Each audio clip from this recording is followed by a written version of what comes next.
Umamin na ang kapuso actor-director na si Sian Lim ukol sa tunay na estado nila ng film producer na si Iris Lee.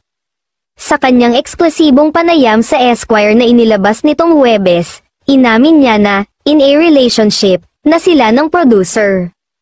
Ngayon raw ay nagdesisyon na siyang magsalita at linawin ang mga bagay-bagay tungkol sa naging dahilan ng paghihiwalay nila ng kapamilya star na si Kim Chu. Matatandaang noong December 2023 nang aminin ni Kim na nagwakas na ang mahigit isang dekadang relasyon nila ni Sian, bagamat hindi nito sinabi ang dahilan ay mutual naman daw ang desisyon nilang mag-break.